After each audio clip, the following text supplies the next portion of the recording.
so you get a copy of the recording the next morning. Okay. Okay. Let's see, as far as the Gotomeeting control panel, you see that orange rectangle? Yeah. That is a toggle switch that will minimize it and expand it. If you click on that, go ahead and click on that. You'll see what happens. Yeah, okay, all right. And you can move it out of the way if it's blocking part of your desktop. You can move it to the far right if you want. There's no need for you to have that control panel fully open all the time. I don't use the chat window down there. Right. So I always keep mine kind of minimized also. All right, so what kind of problems would you like to go over tonight?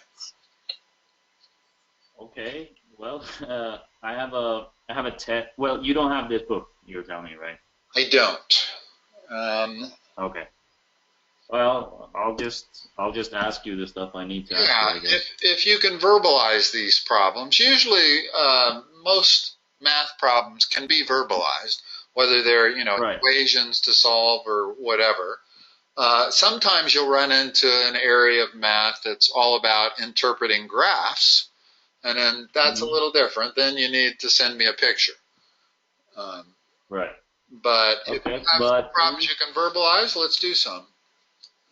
Yeah, okay. So this section is about graph of a function. Okay. And the problem, it's A, B, C, and D. Okay. And the first, number A, is draw the graph of the function y equals 2x minus 4. Okay, like that? Yeah, exactly. Okay. And that's fine. We can draw that. I understand that. Okay. Where do you go ahead? Let's go ahead and draw it just to have a reference point here. Hold on a moment. Let's see if I can do a little bit better of drawing a horizontal line.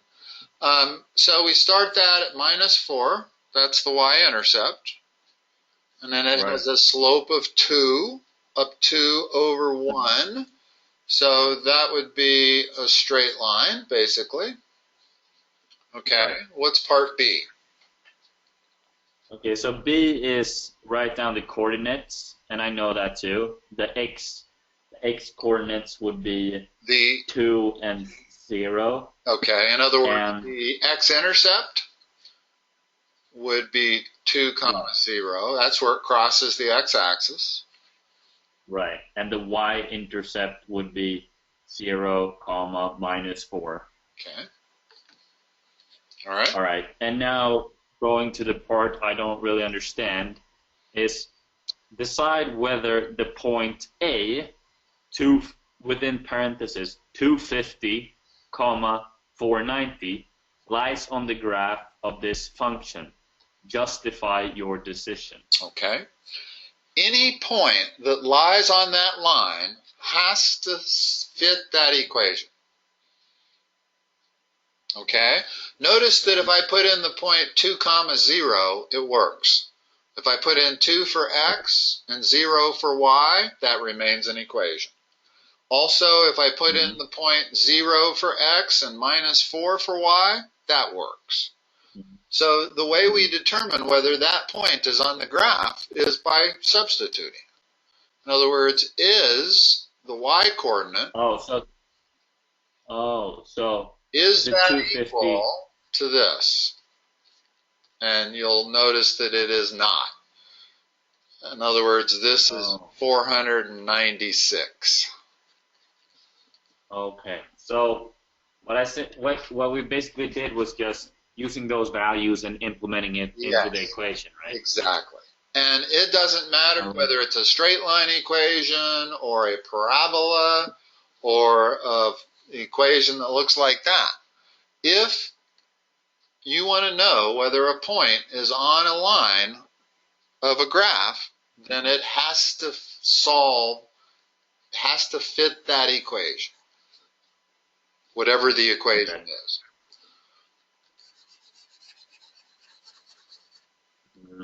490. And this does not. No, because when I plug in 250 for x, I get 500 minus 4, which is 496. So the point that would be on the graph would be 250, comma 496. Okay.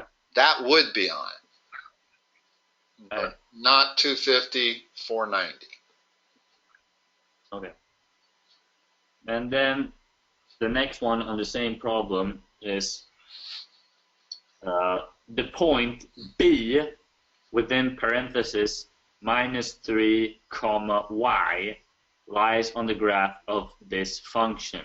Find the value of y. Okay, so what are we going to do here? I don't know. Well, we know the x-coordinate. The x-coordinate is minus 3, yes. So let's substitute. 2 times minus what about 3 minus 4. There's going to be the value of y. In other words, we get y equal minus 6 minus 4 or minus 10. And you can see that looking at our graph, that if I go to the minus 3 on the x-coordinate over here, the y value is way down there. So it makes sense. Minus 10 is, in other words, if we'd have come up with a positive number, then I would have said I've made a mistake. But always make sure that your answer makes sense from your visual drawing. Okay. Yeah, so find the value of y. So the value of y would be minus 10, you're saying? Right, because of this equation. In other words, because y is equal to 2 times x minus 4. So whatever x you want to give me, I can figure out a y. If you want to say x is 100, then it's 2 times 100 minus 4 would be the value of y. Okay. Oh wait, how did we? I understand that we first of all we substituted, so we placed the minus 3 into our equation, right? Right. But what you just erased there, you wrote y equals minus 6 minus 4. Right. Where does that come from? The 2 times the minus 3 is minus 6. Uh-huh. And then we still are subtracting. Oh, you just made another step. Okay. 4 because of the function. You just write it. We're going to do whatever this function tells us to do. If it was adding 5, we'd add 5. But in this particular function, we're multiplying the x value by 2, and then we're subtracting 4. Mm-hmm. Okay. All right. Let's see. And that was it for that problem? Yeah. Okay. What do you got next? And next is for the function notation. So consider the function c within parentheses n equals 100 minus 10n. Calculate c within parentheses 2. Okay. First of all, let's talk about this notation. The very first place you end up seeing this is usually f of x. Okay? Yeah. That's the same as y. In other words, in the previous problem, when we said y was equal to 2x minus 4, we could have just as easily said f of x is equal to 2x minus 4. Okay? Mm-hmm. This is a little bit more meaningful because it tells you that the variable on the other side of the equal sign is going to be an x. Whereas when you use y, it doesn't tell you that. Okay? So this functional notation, and you can use it with any letters. It doesn't have to be f of x. In this case, they've used c of m. And as all that means is m is the variable on the other side of the equation. In other words, this wouldn't make sense if I wrote it like this. If I said c of m was equal to 100 minus 10x, it doesn't make any sense because I'm expecting to find an m over there, not an x. So that makes a lot of sense. Now, when they say, what is c of 2, was it? Yeah. So all we're going to do so then we just plug in the equation. Plug in 2 for m. Okay. So 100 minus 10. 2. All right. Okay. And notice how more valuable that is than using y. In other words, if I said y was equal to 100 minus 10m, it's the same function, but I don't really have the means of saying y evaluated at 2. In other words, I don't have the ability to write this. It's not functional notation. So that's the beauty of using either f of x or c of m, is that you can then evaluate the thing at whatever number you want to put in there. So regardless of what letters it says, it's always the same principle as of f of x. Yeah, only it gets a little more complicated. In other words, c of 2 is 80, but what if I said, what is c of x plus 1? Well, now I'm going to plug in x plus 1 in place of m.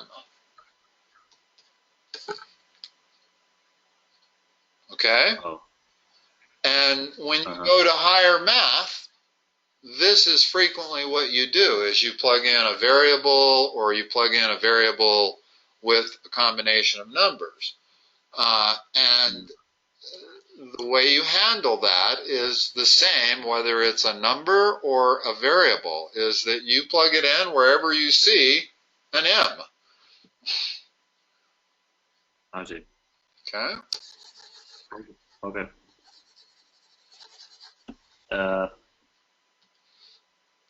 All right. The next, at the same problem, the second part of this is the point within parentheses 3, comma b lies on the graph of the function c. Find the value of b. Okay. That's the same thing as saying, what is c of 3? Right. In other words, you see why it's the same question? They want you to plug in 3 for m, and that will tell you that is c of m, the b. In other words, the graph, the horizontal axis is m, and the vertical axis, or the vertical axis, is c of m. Okay, so if I go over to 3, plug in 3 for m, I've got 100 minus 6. So that would result in 94 on that graph. So the coordinates would be 3, 94. Okay. Yeah.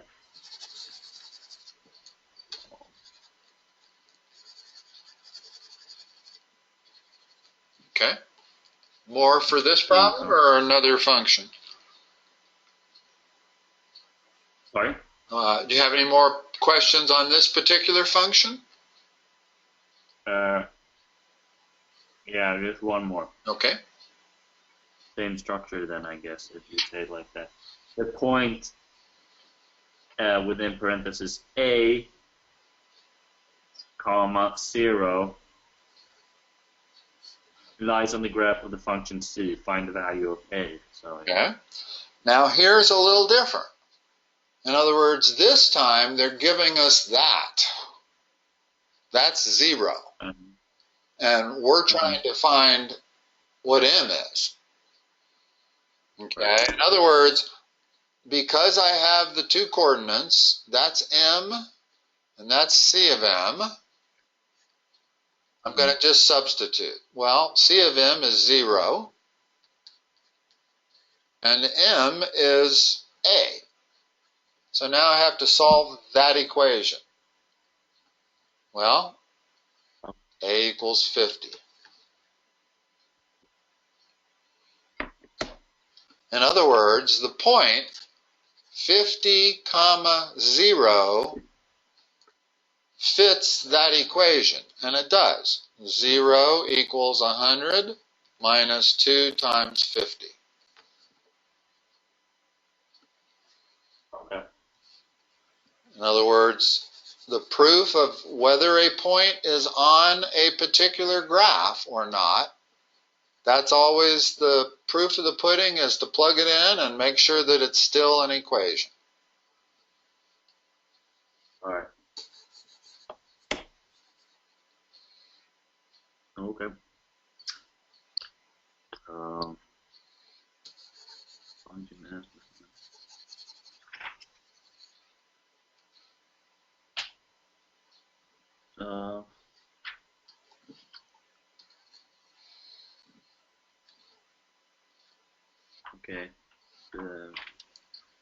All right. 4.2. Linear models. Okay. Linear means straight line. Right. Okay. So when they say a linear model, they mean anything that moves in a linear fashion. Right. In other words, it doesn't move like this. It moves like that, or like that, or like that. But a straight line we're looking at, and all straight line functions are going to fit this format. Y equals mx plus b. I'm sure you're familiar with that. Yeah. Okay. What's right. M? What's M? Hold up. This. No, just in the general equation y equals mx plus b. What's b and what's m? Oh, I've bumped into this one. We talked about it a few weeks ago, but I can't really remember. That's yeah, it's the slope. And the y-intercept. Oh, okay. In other words, that's where it crosses the y-axis. So in that one function that we had, that was 2x minus 4, the y-intercept was minus 4, and we saw that, and the slope was 2, meaning I had to go up 2 over 1, up 2 over 1. Okay, so this format for a linear equation is the general most popular format. There's a couple of others, but that's the one we're going to be looking at the most when you're dealing with linear models. Okay? So, all right. So here's the problem. Pretty long. 1 kilo is equivalent to 2.2 pounds. Convert 50 kilos into pounds. Okay. Well, if we have this equation, and I want to know what 50 kilos is all I have to do is multiply the left side of the equation by 50. Yeah, that's not hard. You have to do the same thing to both sides of an equation. So 50K must be equal to 50 times 2.2, which is 110 pounds. Now, another way to do this that I don't want to bypass is we have 1K per 2.2 pounds.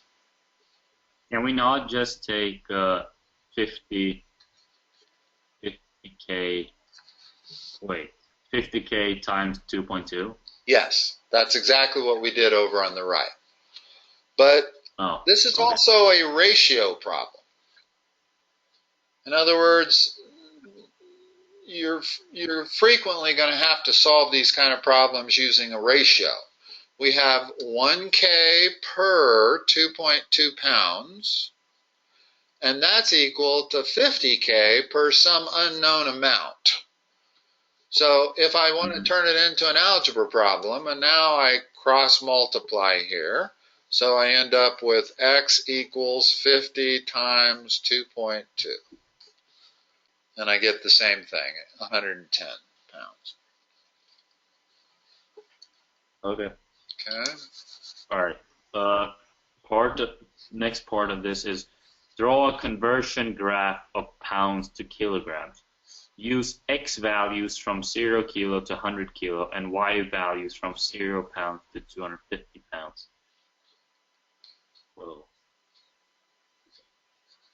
So, yeah. So my horizontal axis is kilograms. Mm-hmm. My vertical axis is pounds. And they wanted the graph to go from how many kilos? 0 to what? 0 to 100. Okay, let's make a little point over here. Call that 100. So 0 kilograms weighs how many pounds? Wait, what? 0 kilograms weigh how many pounds? Uh-huh. 0. Okay, so that point's on our curve. All right. 1 kilogram, way over maybe here, weighs 2.2 pounds. So that point is on our curve, right there. Okay. 50 kilos, we just discovered, weighed 110 pounds. So that point's on our curve. And 100 kilos weighs what?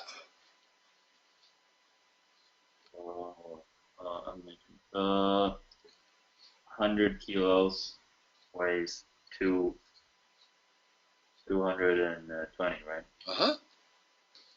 So that point is on our curve. Okay? Mm-hmm. So as all I've done is plotted a few points, and what we're going to discover is that that is a straight line. If I could draw a straight line. And that's our linear model. Thus the name linear. In other words, that's why this is a linear model, is because the relationship between pounds and kilos is a straight line. All right. Okay? In other words, it's not a curved line. No. It might have a slope. A slope is 2.2. In other words, they're bound to ask you the equation of this, right? Yeah. Now they're asking. They're asking for the. They're asking for the gradient. Okay, the gradient is the slope. That's m. Okay, so if I'm trying to come up with an equation of this line, first of all, what's b? Right, b is the y-intercept. Which is 0. So really, the only equation I need is this. Oh, so we just plug it in. Well, I already know that y equals 2.2 times x. In other words, however many kilos I have, I'm going to multiply by 2.2, right? In other words, the way I got this point right here is that's 50, and the y coordinate is 2.2 times 50.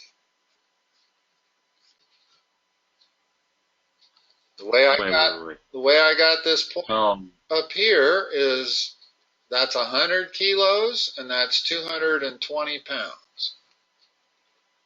Mm-hmm.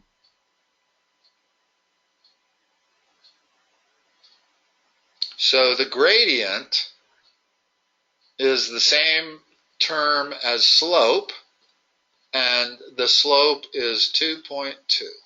In other words, it's whatever the multiplier of that x is. Okay, so 50 times 100? Well, it's the number of pounds, which is y, is equal to 2.2 times the number of kilos, which is x. So it depends on how many kilos you're talking about. But it's all you have to do. Well, plug in the number of kilos you have and multiply it by 2.2 and you have the number of pounds. All right, but here they say find the gradient of the line. Hence, write down the model for P within parentheses x, where P within parentheses x is the weight in pounds and x is the weight in kilos. Okay. You get that? I think I got it. Here's the model for the weight in pounds. In other words, y equals 2.2x, where x is the number of kilos and y is the number of pounds. Okay? If I want to solve for x, then I divide both sides by 2.2, and I end up with x is equal to y divided by 2.2. So if I know the number of pounds, I have to divide it by 2.2 to figure out how many kilos I would have. So there's two relationships. It depends on what you know. If you know the number of pounds, you can use this to figure out the number of kilos. Excuse me, I had that backwards. If you know the number of kilos, you can use this equation to figure out the number of pounds. But if you happen to only know the number of pounds, you can use this equation to figure out the number of kilos. In other words, if I know what y is, let's say I told you that I have something that's 110 pounds, well, then the number of kilos is 110 divided by 2.2, which would be 50. In other words, once you have the equation of that model, you can solve for either variable, given the other one. In other words, you tell me how many kilos you have, I'll tell you how many pounds. You tell me how many pounds you have, I'll tell you how many kilos you have. Either way. Okay. All right.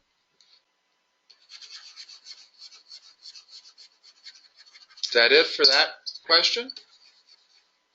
Yep. Okay. I just didn't want to start erasing if we still needed that curve. No, that's good. Okay. What else you got? Hold on, I gotta write this down.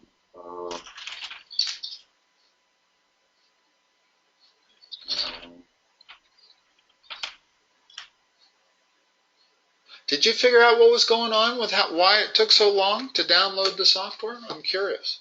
I've never had that happen. And then, to my surprise, it worked. I figured that it was going so slow that it probably wouldn't work once you got it. Yeah, I down. The first time it failed, but then I did it again and then it worked. Wow. Okay. Yeah. All right, so this section now is about linear models involving simultaneous equations. No, that's what we just did, right? Wait, no, not involving simultaneous equations. That's another degree more difficult. Okay. In other words, when you say linear models involving simultaneous equations, let's say I had one equation like that, and I have another equation like this. Yeah. Well, now there's only one solution to this set of linear equations. In other words, in this case, I have two variables and two equations. Whenever you find yourself with the same number of equations as you have variables, then you can solve it. In other words, both of these y's are equal. So I can say 2x minus 4 is equal to 3x plus 5. And now I get x equal minus 9. In other words, that allows me to solve for a specific variable, and x equals minus 9 is the only solution to these two problems. I can't say, well, what would happen if I said let x be 10? It won't work. If I let x be 10, these two equations are not going to work. Okay, so whenever you have simultaneous equations, you can always, not always, but most of the time, come up with a solution for both x and y. Do they give you a couple? Yeah, here's one. Okay. 4h. To make a sponge cake, you need 80 grams of flour and 50 grams of fat. To make a fruit cake, you need 60 grams of flour and 90 grams of fat. Find a model for A, the amount of flour needed to bake both cakes. Okay. The second cake required how many grams of flour? 60. And 90 fat. Grams of fat. Yeah. And what do they want? They want us to find a model for the amount of flour needed to make both cakes. Well, clearly, to make both cakes, I'd need 140 grams of flour and 140 grams of fat. Right. So that's not much of a problem. What else do they ask? Yeah. They ask, Peter has 820 grams of flour and 880 of fat. How many of each type of cake can he make? Well, that's not too hard either. No. No. Let's try a harder one. Okay. Okay, so here. A passenger plane carries 80 passengers and 10 tons of supplies. Okay. So the plane equals 80 passengers and 10 tons supplies. Yeah. And a transport plane carries 50 passengers and 25 tons of supplies. How many planes of each type do you need to carry 620 people and 190 tons of supplies?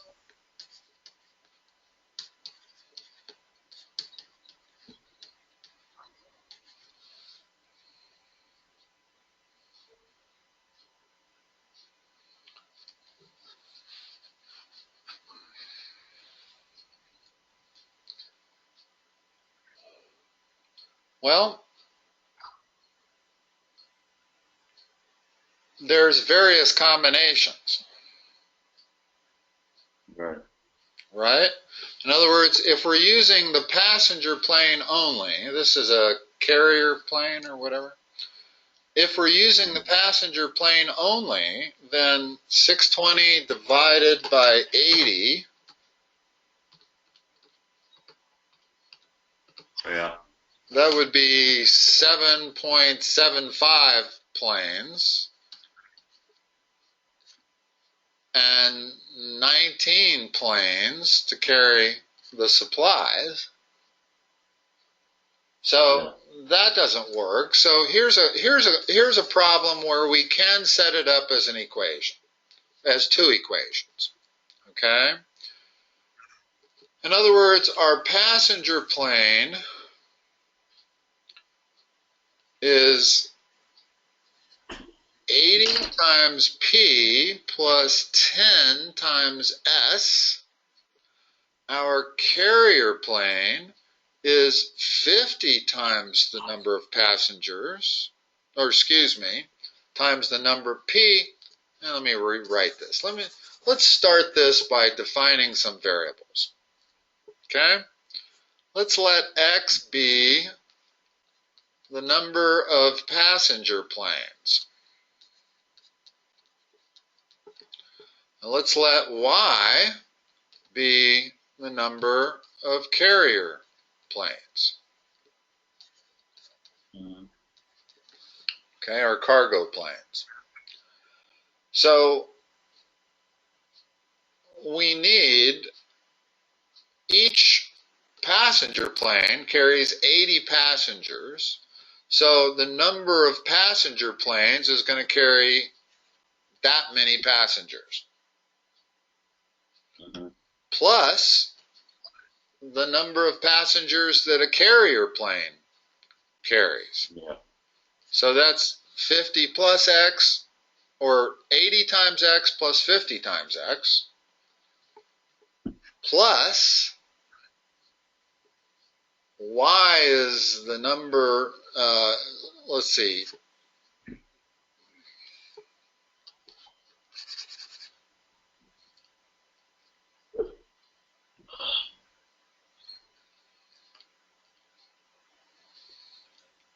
there's something that isn't quite right here. Let me think for a moment.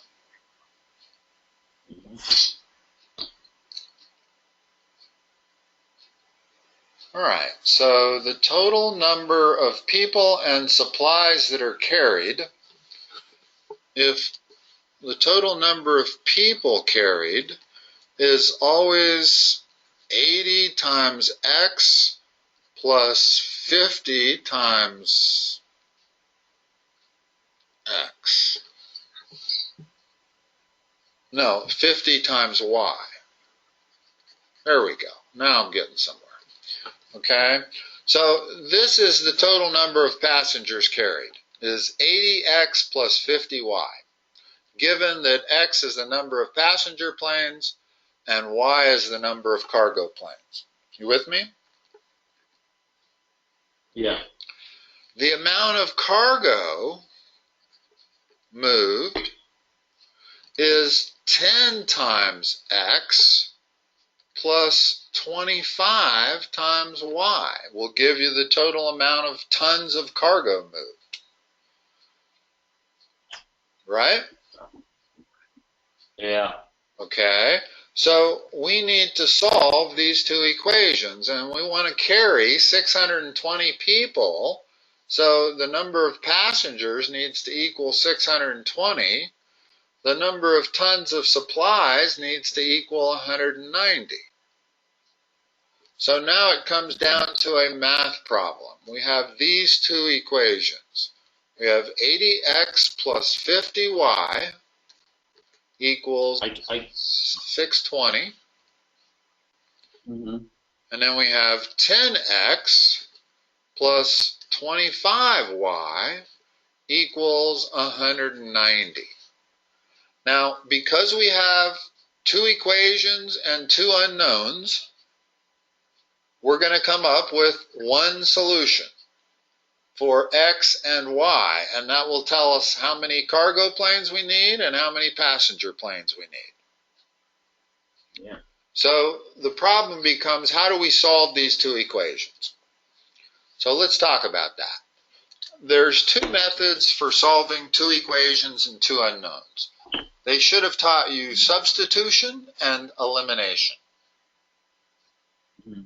You familiar with those words, or?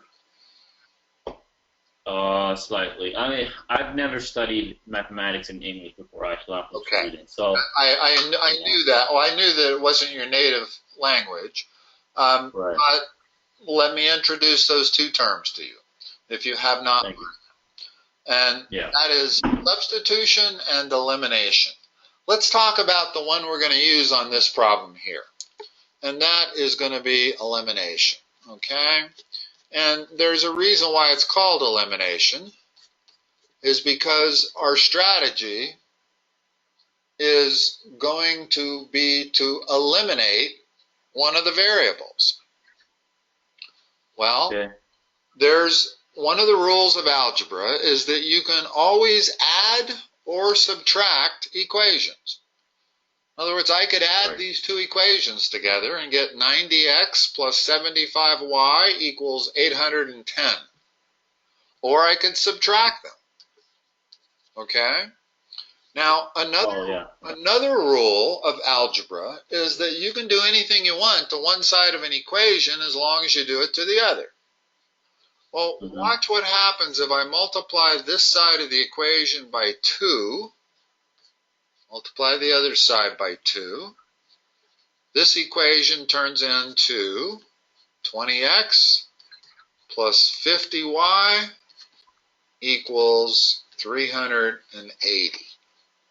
So I'm going to cross that equation out, and now I have this equation, which is the same equation. Because all I did was take our original equation and multiply it by 2. But the reason I did it, let me erase. Now I'm going to leave it there, just crossed out. The reason I did it is now you'll notice that if I subtract the second equation from the first, my y variable will be eliminated. Oh, yeah. Did you just see that, like, in the head? You were like, yeah. 80x minus 20x is 60x. 50y minus 50y is 0. 620 minus 380 is 240. Notice I've just solved for the number of passenger planes I need. I need 4 passenger planes. Now, to solve for the number of cargo planes, let's go back into the simplest equation that I have, which is this one here, and substitute 4 for x. Because I know what x is. X has to be 4. So 10 times 4 plus 25y equals 190. Well, if I do that math, I get 25y equals 150, y equals 6. So there's my 2 answers. How did x become 4? We solved for it. In other words, when we eliminated the variable y, we were left with 60x equals 240. If you solve that for x, you get x equal 4. Oh, okay. Okay?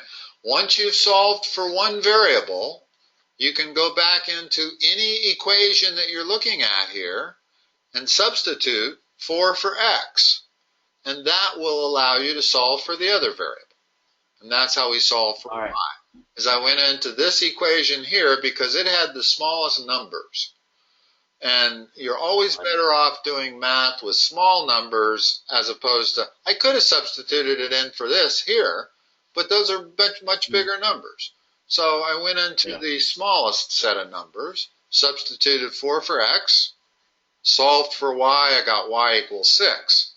So the answer to the question is we need 4 passenger planes and 6 cargo planes.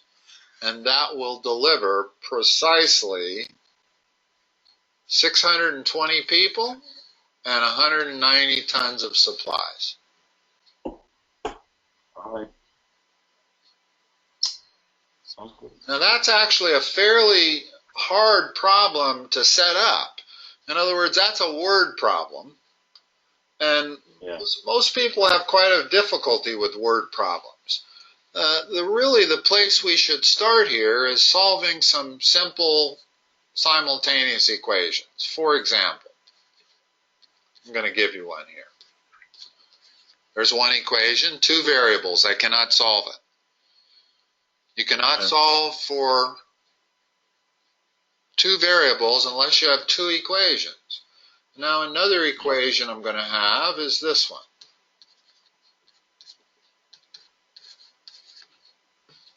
Okay. Now I have a system of equations. I have two equations and two variables, and they're two different equations. They're not just one equation multiplied by a number. Okay, you have to have two different equations. So how can I eliminate a variable? What do I have to do to eliminate a variable? You mean like subtract it on one side and subtract? I can either add, no, I don't have to do that to this one. In other words, I wanted to start out with something a little simpler. In other words, all I have to do is add these two equations. And you can always add or subtract equations. So what do I get when I add these two equations? Add the x terms, add the y terms, add the numbers. 5x, 5x, then there's the plus or minus. It's eliminated. That's the whole reason I drew the problem like this, is because by adding the equations, I eliminate the variable y. And now I get 5x equals 30, and that gives me a unique solution for x. X has to be equal to 6. Okay, now if I want to know what y is equal to, well, I'll go into this equation. The numbers are bigger, but all the signs are positive. So it's actually, the math is easier. Okay, I'm going to substitute 6 for x. So I got 3 times 6 plus 3y equals 20. That means 3y equals 2, and y would equal 2/3. So you can always come up with both variables as long as you have two separate, independent equations. Now, let's talk about something as long as we're talking about this. If that's my first equation, and I come along and I say, well, 4x minus 6y is equal to 20, that looks like a second equation, but it's not an independent equation. It's the same as the first equation. All I did was multiply the first equation by 2. So I'm not going to be able to solve that system. I don't have two independent equations. You got to have two independent equations to solve a system of equations. Why are they independent? They're not independent because the second equation is merely the first equation multiplied by 2. Notice if I multiply every term in that first equation by 2, I get the second equation. That means they're not independent. You have to have a second equation that is not just a multiple of the first equation. Okay? Now, let me give you another problem that can come up with these. If I say x plus y equals 10, again, cannot solve that. There's an infinite number of solutions. X could be 1, y could be 9, x could be 2, y could be 8, x could be minus 1, y could be 11. So the moment I allow negative numbers, I have literally an infinite number of solutions. Okay? Now, if I add a second independent equation like this, I can solve it. I'll eliminate y, I'll add these two equations together, and I'll get 2x equals 15. Yeah. Okay, so I'm okay as long as I have an independent equation. But what if I said x plus y equals 9? Well, that's impossible. You can't have x plus y equaling 10 while at the same time having x plus y equaling 9. Notice that if I tried to subtract these two equations, I would get 0 on the left, and I would get 1 on the right. So when you go to solve a system of equations, if you end up with some number equals a different number, you know that there is no solution. So a system of two equations actually has three possible outcomes. You can have an infinite number of solutions, you can have no solution, or you can have precisely one solution, which most of them that you're going to run into are going to have only one solution.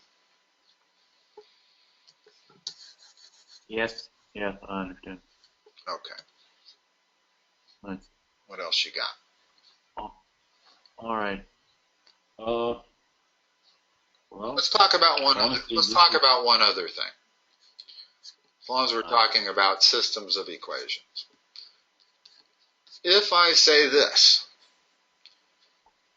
and then I tell you that y equals 2, well, I'm going to solve this system of equations. I still have two equations, and I have two unknowns. And I'm not going to solve this using the technique of elimination. I'm going to solve it using the technique of substitution. Okay, those are the two techniques you use to solve systems of equations. And what I'm going to do is wherever I see y, I'm going to substitute 2. So I end up with 2 plus x equals 10, and that allows me to solve for x. X would have to be equal to 8. So I've solved for both variables, but I've used a different technique. Now, frequently, you don't have y being a number. You might have y equals x minus 2. Let's say I have these two equations. I got y plus x equals 10, and I got y equals x minus 2. Well, if you have one of your equations that is fully solved for one variable, then you use substitution. In other words, I'm going to go back into my first equation, and wherever I see y, I'm going to substitute x minus 2. So I would substitute x minus 2 for y, add another x, that's equal to 10. Notice now I have 2x minus 2 equals 10, 2x equals 12, x equals 6. Once you've solved for one variable, it's real easy to solve for the other one. If y equals x minus 2 and x equals 6, then y equals 6 minus 2, or 4.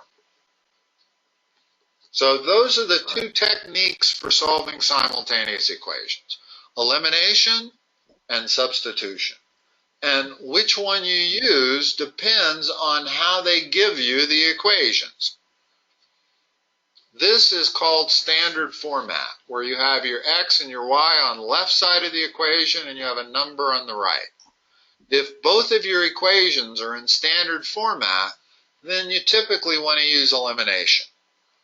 But if one of your equations is already solved completely for one variable, like this one was solved for y, then you use substitution. Okay. Okay? All right. All right, great. That's great, thanks. Okay. Honestly, I don't have any more problems now. Okay. Like these were the ones that gave me. And yeah, we've been going and all. Yeah, we can call it a session now, and that should give you a pretty good idea of how this works. Let's see. Yeah. Do I have your email address? I think I do. Let me just make sure here. Yeah. Tomorrow morning, I will send you a link that allows you to see this recording. Okay. Okay, and it's in a YouTube file format, so you can stop it, fast forward it, rewind it if you want. It's pretty cool for reviewing tutoring sessions. If there's a part of it, maybe you understood 90% of it, but the last 10 minutes you didn't get. Well, you can go fast forward it to that 10 minute and rewatch it. So it ends up being pretty nice. Yeah, sounds good. Thanks. All right, Ruben. I will talk to you next time. You know what? Let me give you my phone number, and my email address to communicate directly with me if you want. You can certainly go through Varsity Tutor if you like, but if you want to call me direct, you've got my phone number. That's what it is. I forgot. I gave it to you already. And if you want my email address, use this one. Sure.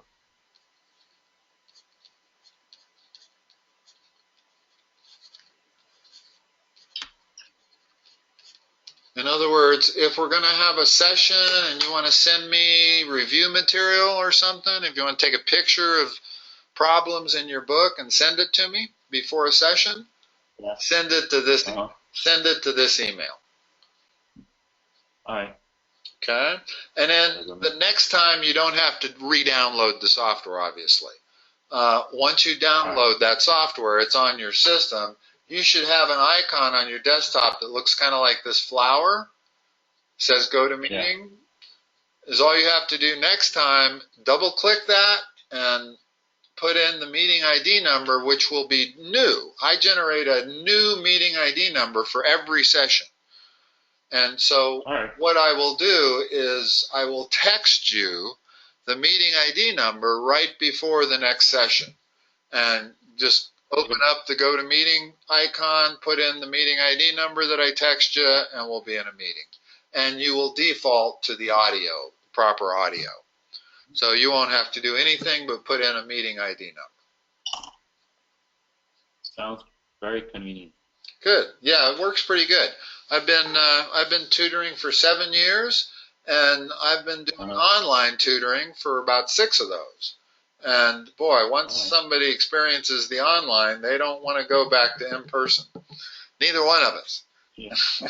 It's just too cool. So anyway, Ruben, I will talk to you next time.